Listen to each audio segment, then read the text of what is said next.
since I was very young, I've always been more of an entertainer because I used to dance.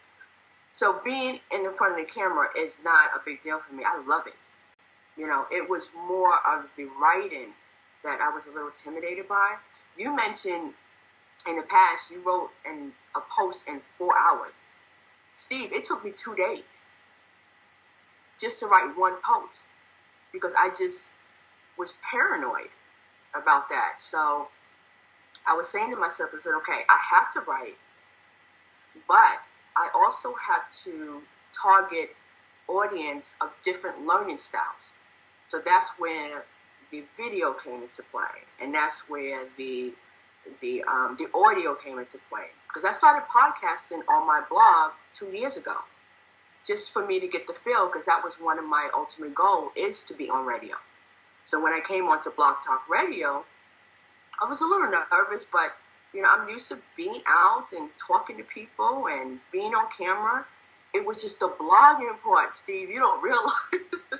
But now I have so much confidence.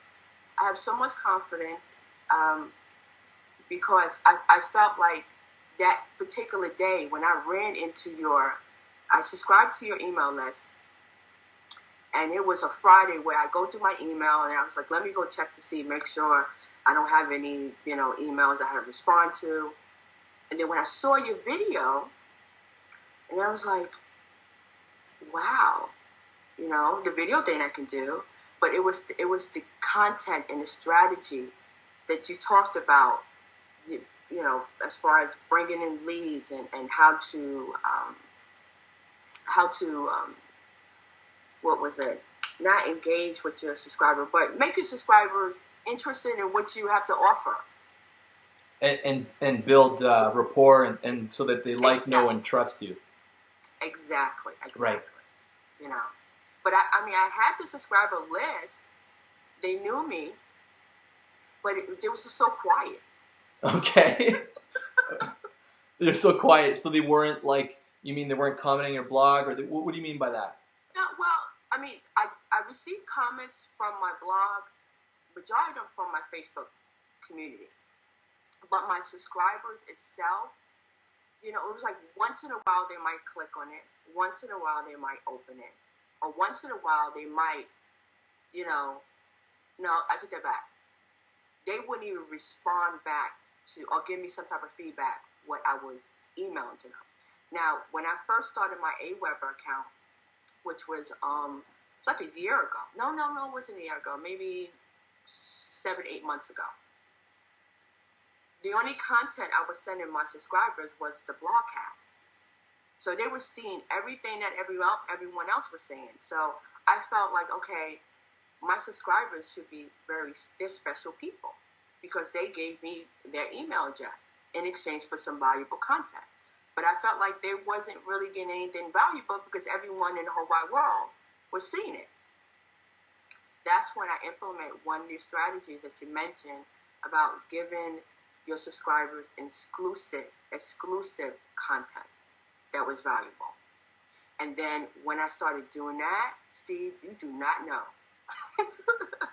It took my blog to the next level, to the point where I was shocked, but at the same time, I was so excited that it really pumped me more for energy. And that's when I started not only posting on a regular basis every week, but also sending out exclusive content every single week. It's like I wanted to do it. It wasn't a dread, but it's just, you don't know. I don't know how to describe it. Okay, so what you did is you started to send like a follow-up sequence to your newsletter. Is that what you're saying, or it was just emails that you were sending them every week? Okay. Well, originally I was only sending my blog cast. So every time I post a blog, I publish a blog post, my subscribers would get it. Your newsletter subscribers. Yes. Okay. But they wasn't getting a newsletter. Got it.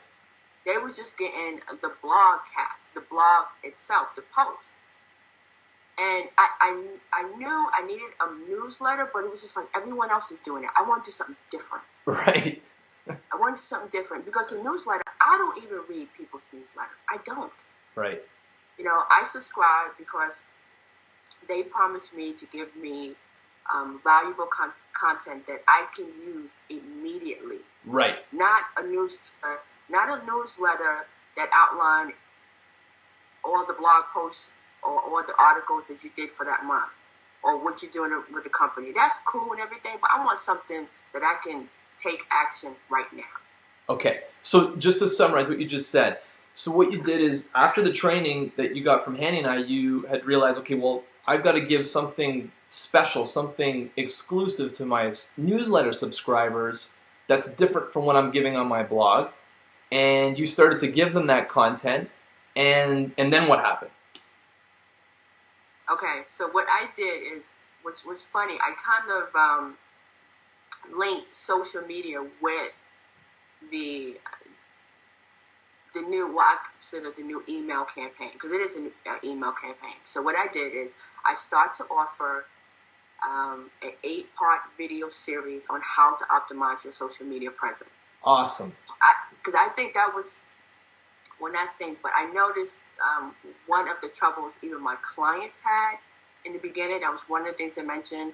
And what my community was talking about was like, how can I gain some visibility through the search engine using this social media platform? So what I did is on Facebook, I put together a landing page.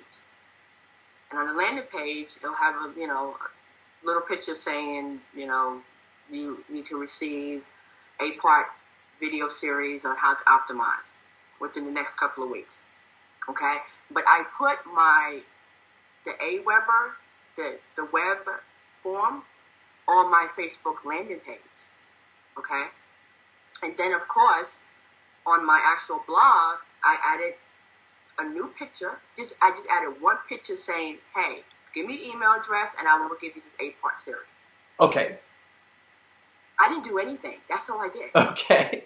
I promise you. That's all I did. It was, I love the book, The Tipping Point, how the littlest things make a big difference.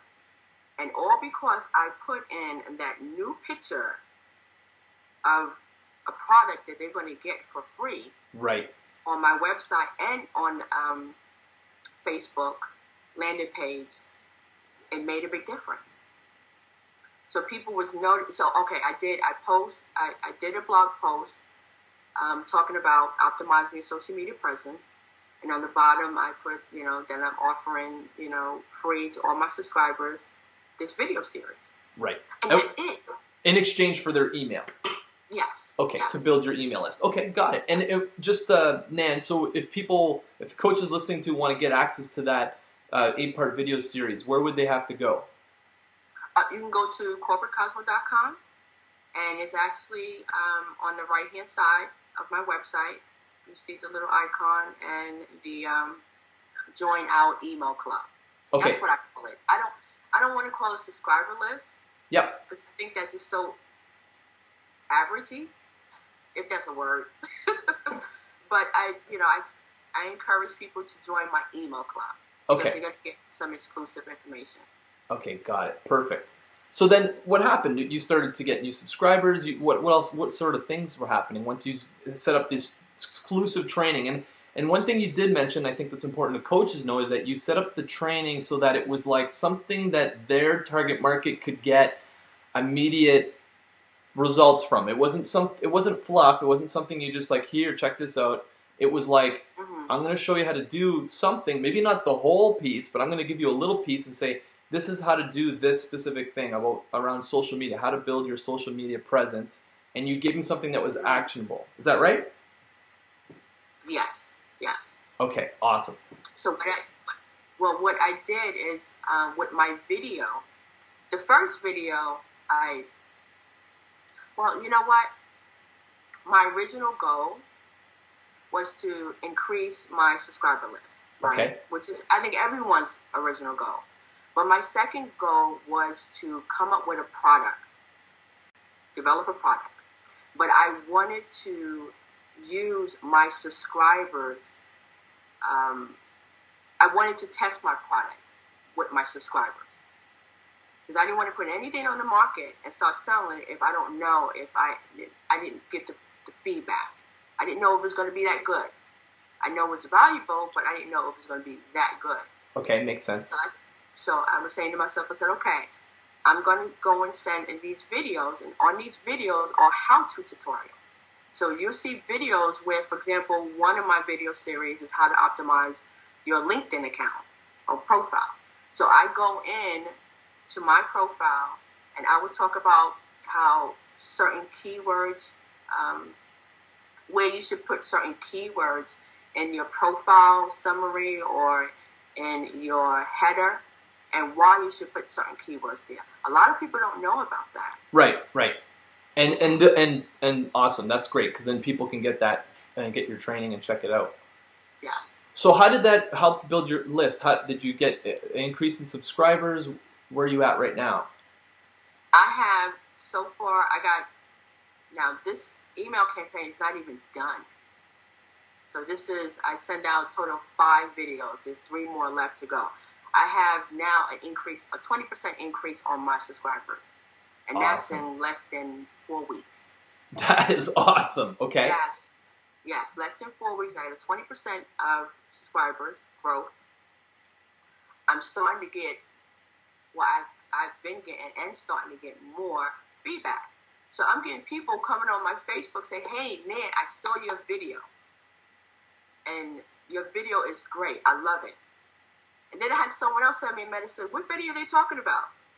I said, oh, girl, if you want to see that video, you got to be a subscriber. So I said, okay.